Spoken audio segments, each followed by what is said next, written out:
जय हिंद दोस्तों। आप सभी का स्वागत है हमारे इस YouTube channel SSC infinity academy में। जैसा कि दोस्तों पिछले क्लास में हम लोगों ने कंप्यूटर का क्लास स्टार्ट किए थे, तो आज हम दोस्तों कंप्यूटर के विकास के बारे में क्वेश्चन करेंगे। तो कंप्यूटर के विकास के बारे में क्या मतलब दोस्तों, यानी कि जैसे कि हम लोग पिछले क्लास में ही इसके इंट्रोडक्शन में देख लिया था कि जो first generation, second generation, third generation, यानी कि कंप्यूटर का विकास कैसे हुआ था, उसके बारे में कल ही हम लोगों ने देखा था कि सबसे पहले जो फर्स्ट जनरेशन था उसमें क्या किया था, वैक्यूम ट्यूब का इस्तेमाल किया गया था। उसके बाद सेकंड में क्या किया गया था, ट्रांजिस्टर या रजिस्टर का इस्तेमाल किया गया था।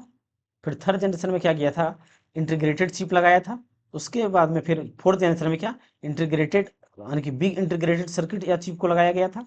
तो इसके विकास के बारे में दोस्तों हम पिछले क्लास में ही डिस्कस कर चुके थे। आज हम क्या करेंगे दोस्तों, सिर्फ इससे संबंधित क्वेश्चन को देखेंगे। तो चलिए दोस्तों क्वेश्चन को शुरू करते हैं। कंप्यूटर का विकास, यानी कि कंप्यूटर का विकास से संबंधित क्वेश्चन को करना है। हाल ही में राष्ट्रीय सुपर कंप्यूटिंग मिशन के अंतर्गत स्थापित सुपर कंप्यूटर परम प्रवेग की क्षमता कितनी है। देखिए सुपर कंप्यूटर परम प्रवेग, ये सुपर कंप्यूटर परम प्रवेग की बात करें दोस्तों, तो ये हमारा क्या है, भारत का शैक्षणिक संस्थान का सबसे बड़ा सुपर कंप्यूटर है। ये भारत का शैक्षणिक संस्थान जो होता है, शैक्षणिक यानी कि शिक्षा के क्षेत्र में, तो ये शैक्षणिक संस्थान का सबसे बड़ा कंप्यूटर है। क्या है, सबसे बड़ा कंप्यूटर है, सबसे बड़ा सुपर कंप्यूटर कह सकते हैं, सबसे बड़ा सुपर कंप्यूटर है। अब इसकी कंप्यूटिंग मिशन आने के दोस्तों, इसकी कैपेसिटी की बात करें तो वो कितना होता है, 3.3 पेंटाफ्लॉप्स होता है, 3.3 पेंटाफ्लॉप्स होता है। तो डी नंबर का यहाँ पे क्या होगा, बिल्कुल से आंसर हो जाएगा। भारत के पहले सुपर कंप्यूटर को क्या कहा जाता है, पहले सुपर कंप्यूटर को क्या कहा जाता है। तो देखिए जो भारत का जो सबसे पहला सुपर कंप्यूटर है उसे परम 8000 कहा जाता है। क्या कहा जाता है, परम 8000 कहा जाता है, परम 8000 कहा जाता है। अगर हम परम 8000 की बात करें दोस्तों, परम 8000 की बात करें तो इसका आविष्कार कहाँ, यानी कि 2016 में, सितंबर में, यानी कि सितंबर 2016 में इसका आविष्कार किया गया था, यानी कि बनाया गया था। और इसे बनाया कौन था दोस्तों, तो आईआईटी जो गुवाहाटी है, आईआईटी गुवाहाटी है, वहां पे इसे सॉरी आईआईटी गुवाहाटी के सहयोग से बनाया गया इसे, इसके सहयोग से या सपोर्ट से बनाया गया है। आधुनिक कंप्यूटर का जनक किसे माना जाता है। तो देखिए दोस्तों, अगर कंप्यूटर के जनक के बारे में हम किसे जानते हैं, चार्ल्स बेबेज को जानते हैं। लेकिन दोस्तों यहाँ पे क्या बोला गया, आधुनिक कंप्यूटरों का जनक। और वैसे भी दोस्तों यहाँ पे चार्ल्स बेबेज का तो ऑप्शन तो दिया गया है, लेकिन ये आधुनिक नहीं है, वो हमारे सबसे पहले थे, वो है। तो यहाँ पे एलन ट्यूरिंग जो है, एलन ट्यूरिंग है, उसे आधुनिक जनक के कंप्यूटर माना जाता है, यानी कि कंप्यूटर के आधुनिक कंप्यूटरों का जनक माना जाता है। तो बी नंबर का क्या होगा यहाँ पे, बिल्कुल सही आंसर हो जाएगा।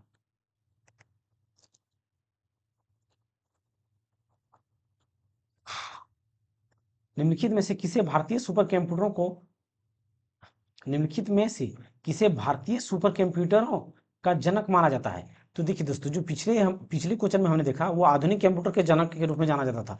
वो किसे जाना जाता था, एलन ट्यूरिंग को जाना जाता था। लेकिन यहाँ पे क्या पूछा गया है, भारतीय सुपर कंप्यूटर का जनक, भारतीय सुपर कंप्यूटरों का जनक। तो विजय भाटकर कौन है दोस्तों, विजय भाटकर। तो विजय भाटकर यानी कि डी नंबर का ऑप्शन यहाँ पे दोस्तों बिल्कुल सही आंसर हो जाएगा। पीढ़ी के कंप्यूटर भारी वैक्यूम ट्यूब आधारित और महंगे थे। तो देखिए दोस्तों, हमने पिछले क्लास में क्या देखा था, जो वैक्यूम ट्यूब का इस्तेमाल किया गया था वो कौन सा जनरेशन था, फर्स्ट जनरेशन था। कौन था, फर्स्ट जनरेशन का कंप्यूटर था। तो यहाँ पे फर्स्ट जनरेशन क्या होगा, पहली पीढ़ी, यानी बिल्कुल सही आंसर हो जाएगा। और सेकंड जनरेशन की बात करें दोस्तों, तो सेकंड जनरेशन में क्या इस्तेमाल किया गया था, रजिस्टर या तो ट्रांजिस्टर ट्रांजिस्टर का इस्तेमाल किया गया था। और थर्ड जनरेशन की बात करें तो इंटीग्रेटेड सर्किट का इस्तेमाल किया गया था। और फोर्थ जनरेशन की बात करें तो वो बिग इंटीग्रेटेड सर्किट का इस्तेमाल किया गया था। निम्नलिखित में से कौन सी भारतीय वैज्ञानिक द्वारा विकसित सुपर कंप्यूटर परम परम की श्रृंखला नहीं है, परम की श्रृंखला नहीं है। तो सबसे पहली बात दोस्तों, परम 8000 है, पिछले क्वेश्चन में हमने देखा। तो परम 8000 तो बिल्कुल है ये। परम ब्रह्म ब्रह्म ही भी दोस्तों, परम 8600 भी है। ये तीनों हमारा है। लेकिन परम की श्रृंखला या सीरीज की बात करें तो ये परम मित्र नहीं है, परम मित्र कंप्यूटर का सीरीज नहीं है सुपर कंप्यूटर का। तो ए नंबर का क्या होगा, बिल्कुल सही आंसर हो जाएगा।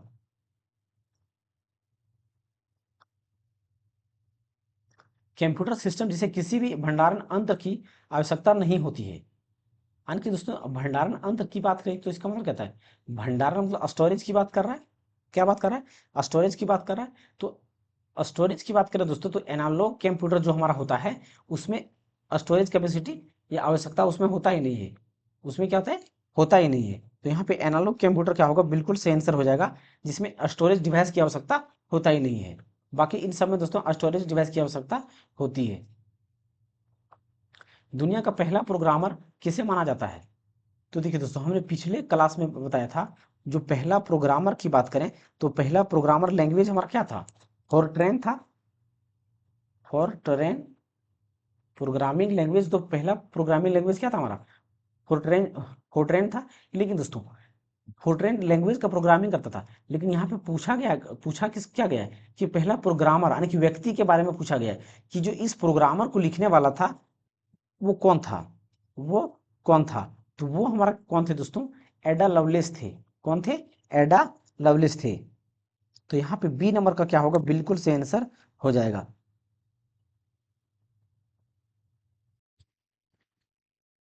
अब यहाँ पे दोस्तों ये टीम बर्नर्स-ली जो दिया गया है, ये इन्होंने ही दोस्तों www.com का यानी कि आविष्कार किया गया था। इस वेबसाइट का किसने आविष्कार किया गया था? टीम बर्नर्स-ली ने किया था www.com का। निम्नलिखित में से निम्नलिखित में से वर्ष 1976 में विकसित सर्वप्रथम सुपर कंप्यूटर कौन सा है? तो देखिए दोस्तों हमने क्या कहा था, जो क्रे CRAY जो प्रथम है, ये हमारा क्या था? प्रथम कंप्यूटर था। तो यहाँ पे बी नंबर का क्या होगा? बिल्कुल सही आंसर हो जाएगा। इसके बारे में दोस्तों कल हम डिस्कस पहले बता चुके हैं। इस क्वेश्चन के बाद और इससे हम दोस्तों ऑनलाइनर के रूप में कल पिछली क्लास में हमने बता दिया था, जो जो इंपॉर्टेंट था। कंप्यूटर का जनक किसे माना जाता है? तो कंप्यूटर का जनक हमारा कौन है दोस्तों? चार्ल्स बेबेज है। कौन है? चार्ल्स बेबेज है। तो सी नंबर का क्या होगा? यहाँ पे बिल्कुल सही आंसर हो जाएगा। प्राचीन गणितीय गणना के लिए इस्तेमाल साधन डैश कहा जाता है। तो देखिए दोस्तों हमने क्या कल पिछले क्लास में हमने कहा था दोस्तों, जो सबसे पहले हमारा जो एबेकस पास्कलिन था, उसने क्या किया था? हमारा एबेकस यानी कि जो जोड़ घटाव का इस्तेमाल करने के लिए किया गया था।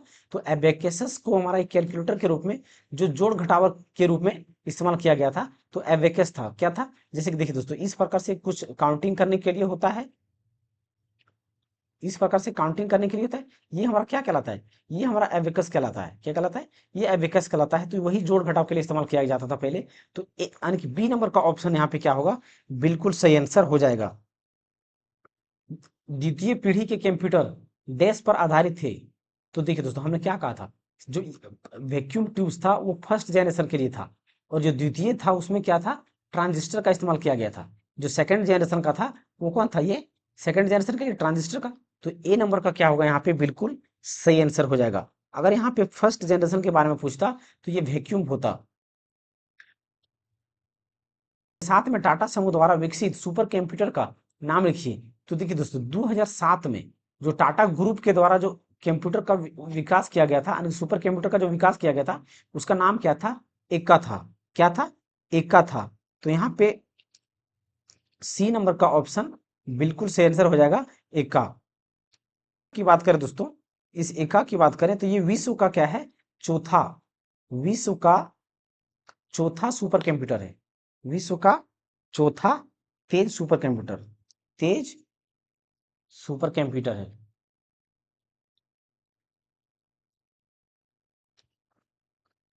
निम्नलिखित में से कौन सा एशिया का पहला सुपर कंप्यूटर था? तो एशिया का पहला सुपर कंप्यूटर हमारा दोस्तों कौन सा था? तो वो हमारा एका। कौन था? एका ही था, जो रतन सॉरी जो टाटा ग्रुप के द्वारा बनाया गया था। तो एका हमारा क्या था? पहला सुपर कंप्यूटर था। तो यहाँ पे डी नंबर का क्या होगा? बिल्कुल सही आंसर हो जाएगा। भारत के सबसे युवा एवं पहले multi petaflops super computer Pratyush का प्रयोग किस उद्देश्य के लिए किया जाता है? किस उद्देश्य के लिए किया जाता है? तो देखिए दोस्तों अगर हम मल्टी पेटाफ्लॉप्स की बात करें, सुपर कंप्यूटर जो प्रत्युष का प्रयोग किया जाता है, वो मौसम का पूर्व अनुमान लगाने के लिए किया जाता है। मौसम का, जैसे कि दोस्तों कब बारिश होने वाला है, कब धूप निकलने वाला है, यानी कि मौसम से संबंधित, मौसम से संबंधित यानी कि पूर्व अनुमान, मौसम का पूर्व अनुमान लगाने के लिए किया गया था। तो यहाँ पे हमारा ए नंबर का क्या होगा, बिल्कुल से आंसर हो जाएगा। निम्नलिखित में से कौन सा सुपर कंप्यूटर नहीं है? तो देखिए दोस्तों, एका हमारा सुपर कंप्यूटर है, परम भी हमारा सुपर कंप्यूटर है और क्रे भी हमारा सुपर कंप्यूटर है। लेकिन यहाँ पे हमारा बी नंबर का क्या है, सुपर कंप्यूटर नहीं है। तो सही आंसर बी नंबर का ऑप्शन हो जाएगा। परम सिद्धि का तात्पर्य है, परम सिद्धि का तात्पर्य है। तो परम सिद्धि का तात्पर्य हमारा क्या है दोस्तों, परम सिद्धि, परम सिद्धि का तात्पर्य क्या है? तो परम सिद्धि का तात्पर्य है दोस्तों, जो आर्टिफिशियल इंटेलिजेंस आजकल हमारा क्या है, ज्यादा एक्टिव हो रहा है।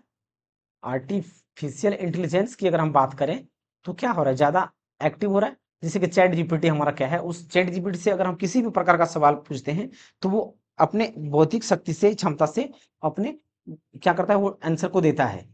वो मनुष्यों की तरह यानी कि गूगल से भी एक्स्ट्रा वास्ट हो गया है चैट जीपीटी। तो वो किसकी वजह से हो रहा है, आर्टिफिशियल इंटेलिजेंस की वजह से हो रहा है, आर्टिफिशियल इंटेलिजेंस की वजह से हो रहा है। तो यहाँ पे दोस्तों एक परमाणु रिएक्टर तात्पर्य बिल्कुल नहीं, एक कृत्रिम बुद्धि सुपर कंप्यूटर है, यानी कि आर्टिफिशियल सुपर कंप्यूटर है। तो बी नंबर का क्या होगा, बिल्कुल सही आंसर हो जाएगा। मैक एक प्रकार का पर्सनल कंप्यूटर है जिसे बनाया गया है।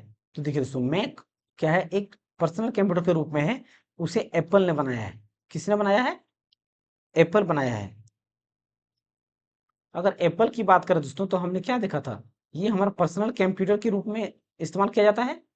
मैक एक प्रकार का क्या है, पर्सनल कंप्यूटर है, और इसे बनाने के लिए क्या है, एप्पल का इस्तेमाल किया है, यानी कि एप्पल ने बनाया है। किसने, यानी कि एप्पल द्वारा विकसित किया गया एक पर्सनल कंप्यूटर है। सुपर कंप्यूटर, सुपर कंप्यूटर परम 8000, परम 8000 का विमोचन किस वर्ष में किया गया था? यानी कि दोस्तों इसका उद्घाटन जो किया गया था, उद्घाटन, विमोचन का मतलब क्या होता है, उद्घाटन या तो शिलान्यास, उद्घाटन या तो शिलान्यास कब किया गया था? तो इसका दोस्तों हमारा 1991 में किया गया था, 1991 में किया गया था।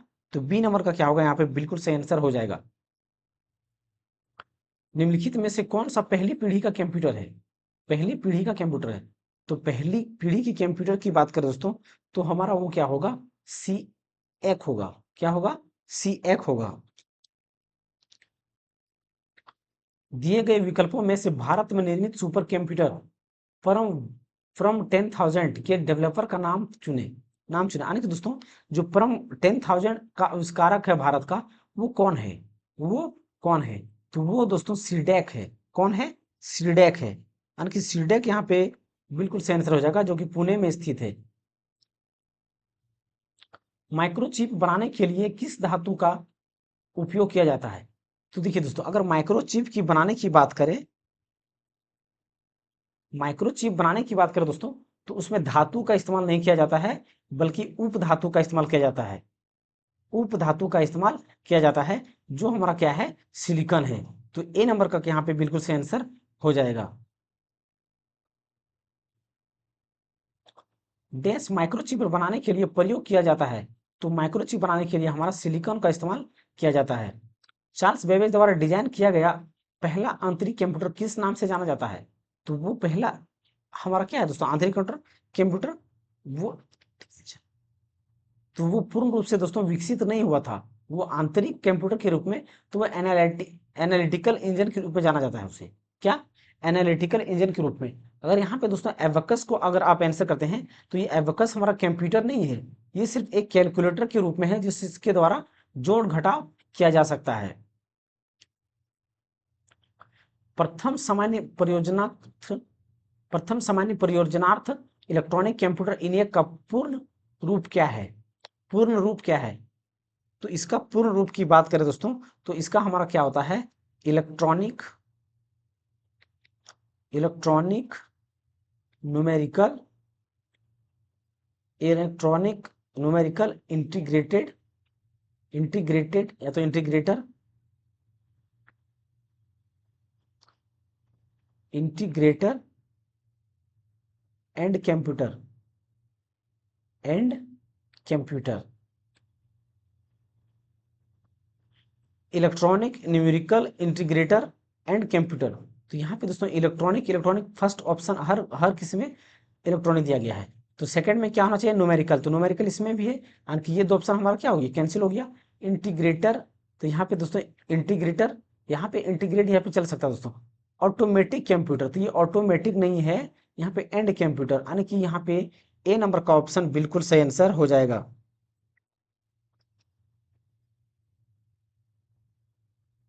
दुनिया के पहले इलेक्ट्रॉनिक डिजिटल कंप्यूटर का नाम क्या है?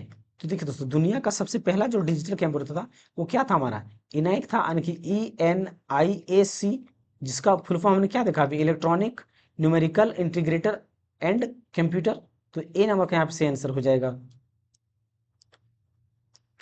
JW मॉचली, डे सॉरी JW मॉचली और जे प्रेस्पर इकर्ट द्वारा निर्मित प्रथम आंतरिक पुर्जों रहित कंप्यूटर का नाम क्या था? पुर्जों का नाम रहित क्या था? तो वो हमारा सेम क्वेश्चन दोस्तों, यहाँ पे घुमाया गया क्वेश्चन, बाकी आंसर हमारा वही इनआइक ही होगा। से किस विश्वविद्यालय ने प्रथम इलेक्ट्रॉनिक कंप्यूटर इनआइक को डिजाइन एवं निर्मित किया है? डिजाइन एवं निर्मित किया है, तो वो हमारा कौन किया दोस्तों, पेंसिल्वेनिया विश्वविद्यालय, पेंसिल्वेनिया विश्वविद्यालय, यानी कि बी नंबर का सही आंसर है। मेमोरी आकार और प्रदर्शन के आधार पर किस प्रकार के कंप्यूटर को बिग आयरन के रूप में जाना जाता है? बिग आयरन के रूप में जाना जाता है, तो वो हमारा क्या होता है दोस्तों, मेन फ्रेम के रूप, मेन फ्रेम कंप्यूटर होता है। क्या होता है, मेन फ्रेम कंप्यूटर होता है, यानी कि एक कंप्यूटर से मेन फ्रेम कंप्यूटर क्या होता है दोस्तों, इसमें एक कंप्यूटर से ही, मेन फ्रेम कंप्यूटर में एक कंप्यूटर से दोस्तों 100 से अधिक लोग इसमें एक साथ मल्टीटास्किंग ऑपरेटिंग कर सकता है। वर्ष 2015 तक कंप्यूटर की डैश पीढ़ियों का उत्पादन हुआ है, डैश पीढ़ियों का उत्पादन हुआ है। तो हमने क्या बताया था दोस्तों, 5 पीढ़ी तक हुआ है, 2015 तक की बात कर रहा है, तो 5, पहला पीढ़ी में हमारा वैक्यूम का इस्तेमाल किया गया, दूसरा पीढ़ी में रजिस्टर का, ट्रांजिस्टर या रजिस्टर का, तीसरा पीढ़ी में इंटीग्रेटेड सर्किट का, चौथी पीढ़ी में क्या इस्तेमाल किया गया था हमारा, बिग इंटीग्रेटेड सर्किट का, और 5वीं पीढ़ी की बात करें दोस्तों, तो ये इसमें आर्टिफिशियल इंटेलिजेंस वगैरह डाला जा रहा है। सर्वप्रथम एप्पल कंप्यूटर कौन सा था? सर्वप्रथम एप्पल कंप्यूटर कौन सा था? तो देखिए दोस्तों, सर्वप्रथम एप्पल कंप्यूटर हमारा एप्पल 1 ही था। कौन था? एप्पल 1 ही था। कंप्यूटर की किस पीढ़ी में प्रोग्रामिंग के लिए आंतरिक मैकेनिकल भाषा का प्रयोग किया गया था? आंतरिक मैकेनिकल भाषा का प्रयोग किया गया था। तो आंतरिक मैकेनिकल भाषा का मतलब क्या है दोस्तों, जो वैक्यूम चिप वगैरह का जिसमें इस्तेमाल किया गया था, वो हमारा उसके बारे में वो पूछा जा रहा है। आंतरिक मतलब क्या, वैक्यूम था। तो यहाँ पे ए नंबर का क्या होगा, बिल्कुल सही आंसर हो जाएगा। निम्नलिखित में से कौन सी श्रेणी पुणे में विकसित भारत की सर्वप्रथम सुपर कंप्यूटर श्रेणी है? तो देखिए दोस्तों, हमने पिछले क्वेश्चन में क्या देखा, पुणे से संबंधित हमारा क्या था, परम था, परम, यानी कि बी नंबर का सही आंसर हो जाएगा। भारत का पहला स्वदेशी सुपर कंप्यूटर कौन सा है? कौन सा है भारत का पहला स्वदेशी सुपर कंप्यूटर कौन सा है? तो देखिए दोस्तों, भारत का सबसे पहला स्वदेशी सुपर कंप्यूटर जो है वो क्या है, परम 800 है। क्या है?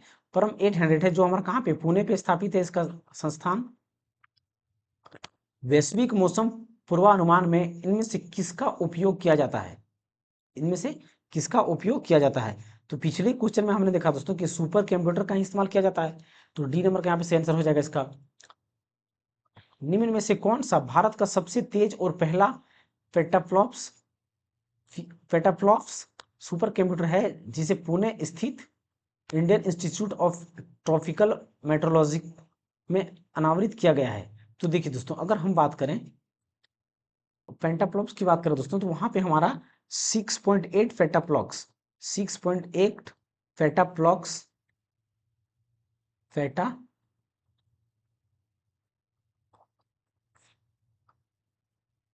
फेटाफ्लॉप्स फेटाफ्लॉप्स, तो ये हमारा कौन सा दोस्तों, प्रत्यूष है। कौन सा है? प्रत्यूष को अनावृत किया गया है, तो यहाँ पे सी नंबर का सही आंसर हो जाएगा।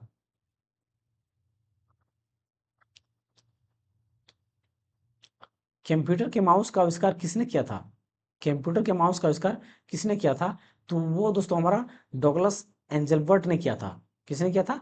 डगलस एंजलबर्ट ने किया था, तो सी नंबर का सही आंसर हो जाएगा इसका। समेकित परिपथ या इंटीग्रेटेड सर्किट इनमें से किस कंप्यूटर पीढ़ी से संबंधित है? तो इंटीग्रेटर हमने क्या कहा था दोस्तों, थर्ड पीढ़ी से संबंधित है। तो यहाँ पे ए नंबर का ही बिल्कुल सही आंसर हो जाएगा।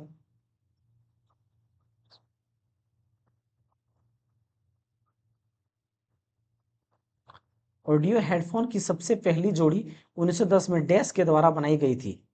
डैश के द्वारा बनाई गई थी, तो वो हमारा कौन थे दोस्तों? नथानियल बल्डविन था। कौन था? नथानियल नथानियल बल्डविन था। तो बी नंबर का सही आंसर हो जाएगा इसका। कंप्यूटर जनरेशन का फर्स्ट से 5 का सही अनुक्रम चुने। तो देखिए दोस्तों, पहले हमने क्या देखा था? पहले वैक्यूम ट्यूब का इस्तेमाल किया गया था, वैक्यूम ट्यूब का, फिर ट्रांजिस्टर का,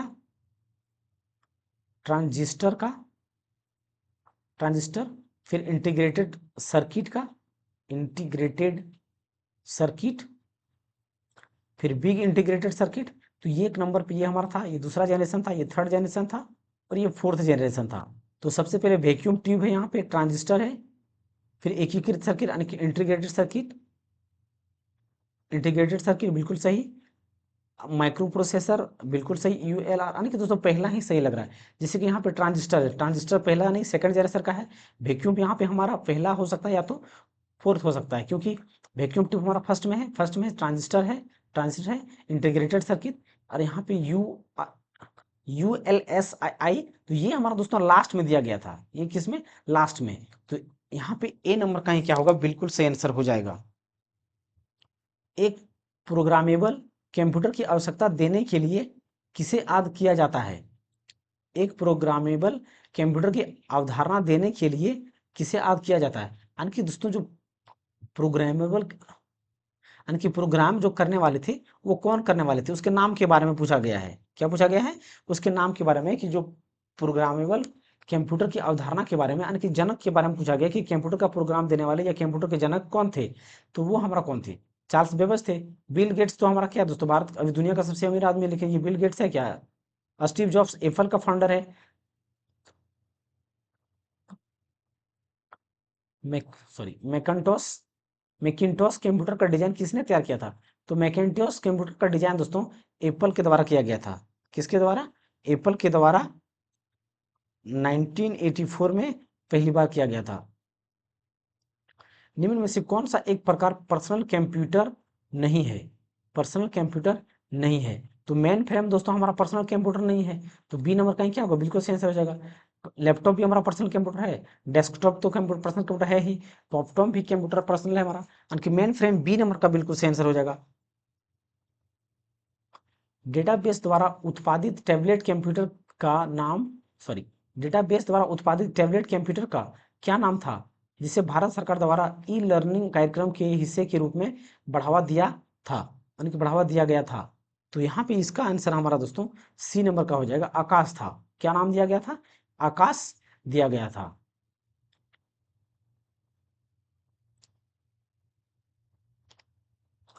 डिजिटलीकरण शब्द का संदर्भ किससे है? डिजिटलीकरण का संदर्भ हमारा किससे है? तो डिजिटल का मतलब क्या है दोस्तों? यानी कि जितने भी एनालॉगी चीज हमारे हैं उसे किस में बदलना है? डिजिटल में, यानी कि एनालॉग सिग्नल जो भी हमारा है वो डिजिटल में कन्वर्ट करना। एनालॉगी सिस्टम या सिग्नल जितने भी है उसको डिजिटल सिग्नल में बदलना, वो हमारा क्या कहलाता है? डिजिटलीकरण। यानी कि दोस्तों अंत में हमारा क्या करना चाहिए? डिजिटल में कन्वर्ट होना चाहिए। तो डिजिटल में कन्वर्ट यहाँ पे पहला ही ऑप्शन दिख रहा है। 1953 में बनाया गया बाइनरी इलेक्ट्रॉनिक अनुक्रम कैलकुलेटर क्या है? कैलकुलेटर क्या है? तो ये हमारा क्या है दोस्तों? इलेक्ट्रॉनिक कंप्यूटर है। अगर बाइनरी सिस्टम की बात करें तो कंप्यूटर हमारा किस पे काम करता है? बाइनरी सिस्टम पे, यानी कि 0 1 पे। और 0 0 1 को हम क्या बोलते हैं? बाइनरी नंबर बोलते हैं। पेन ड्राइव का आविष्कार IBM द्वारा वर्ष डैश में किया गया था। यानी कि दोस्तों जो पेन ड्राइव का आविष्कार किया गया था वो 1998 में किया गया था। कब किया गया था? 1998 में किया गया था। एप्पल कंप्यूटर्स के सह संस्थापक कौन है? एप्पल कंप्यूटर के सह संस्थापक कौन है? तो यहाँ पे हमारा दोस्तों स्टीव जॉब है। हमने क्या कहा अभी कि एप्पल का जो हमारा है वो कौन है? वो स्टीव जॉब है। एप्पल कंपनी द्वारा वर्तमान में प्रयोग किया जा रहा है एप्पल मोनोक्रोम लोगो किस वर्ष प्रारंभ किया गया था? तो एप्पल की बात करें दोस्तों तो वो कब किया गया है? 1998 में किया गया है, 1998 में। माइक्रोसॉफ्ट कॉर्पोरेशन की स्थापना कब की गई थी? तो माइक्रोसॉफ्ट की बात करें दोस्तों तो ये हमारा कब किया गया था? 1975 में। कब किया गया था? 1975 में। ये माइक्रोसॉफ्ट, यही माइक्रोसॉफ्ट दोस्तों हमारा क्या है? माइक्रोसॉफ्ट जो है बिल गेट्स की कंपनी है। किसकी है? बिल गेट्स की कंपनी है। बिल गेट्स ने 1975 में डैश के साथ माइक्रोसॉफ्ट कॉर्पोरेशन को सह संस्थापित किया था। यानी कि दोस्तों किसके साथ? यानी कि अकेले नहीं किया था। बिल गेट्स ने माइक्रोसॉफ्ट कंपनी का अकेले स्थापना नहीं किया, उसके साथ एक आदमी और शामिल हुआ था। तो वो कौन थे? पॉल जी एलन थे। कौन थे? पॉल जी एलन थे। तो डी नंबर का यहाँ पे सही आंसर हो जाएगा इसका। माइक्रोसॉफ्ट कॉर्पोरेशन की स्थापना वर्ष 1975 में डैश में हुई थी। तो 1975 में दोस्तों हुई थी। माइक्रोसॉफ्ट का स्थापना कब हुआ था? 1975 में। और कौन थे? बिल गेट्स थे। इसके संस्थापक कौन है? बिल गेट्स और जी पॉल। हम बिल गेट्स थे और कौन थे? पॉल जी एलन थे। पॉल जी एलन थे, यानी दो लोगों के साथ उन्होंने किए थे। तो ये इसमें, तो उसमें जब स्थापना किया था दोस्तों तो उसमें मुख्य रूप से कार्य क्या किया गया था? उसमें कार्य क्या किया गया था? तो उसमें देखिए दोस्तों मुख्य कार्य क्या था? यानी जगह के नाम के बारे में पूछा गया था। किस जगह पे किया गया था? यहाँ पे क्या पूछा गया है? जगह के बारे में पूछा गया है। तो सबसे पहली बात तो दोस्तों वो संयुक्त राज्य अमेरिका में किया गया था। अमेरिका तो 3 ऑप्शन में है, तो डी नंबर का ऑप्शन यहाँ पे 2 कट जाएगा। क्या होगा? डी नंबर का ऑप्शन कट जाएगा। और अमेरिका में दोस्तों न्यू मैक्सिको अल बुरकक में किया था। कहाँ पे? अल बुरकक, यानी कि सी नंबर का सही आंसर हो जाएगा। एप्पल ने वर्ष डैश में आईपैड को मल्टीमीडिया डिवाइस के रूप में पेश किया। मल्टीमीडिया डिवाइस के रूप में पेश किया तो 2010 में पेश किया था। कब दोस्तों? 2010 में मल्टीमीडिया के रूप में पेश किया। 2010 में पेश किया। लेकिन लॉन्च करने की बात करें दोस्तों तो लॉन्च कब किया था? 2012 में किया।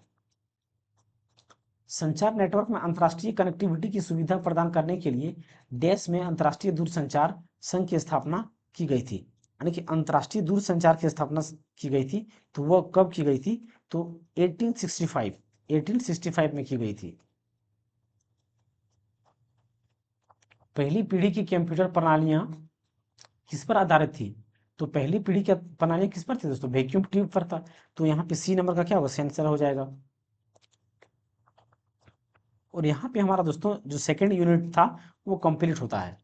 तो आई होप दोस्तों आप सभी को ये कम वीडियो अच्छा लगा होगा और हेल्पफुल हुआ होगा।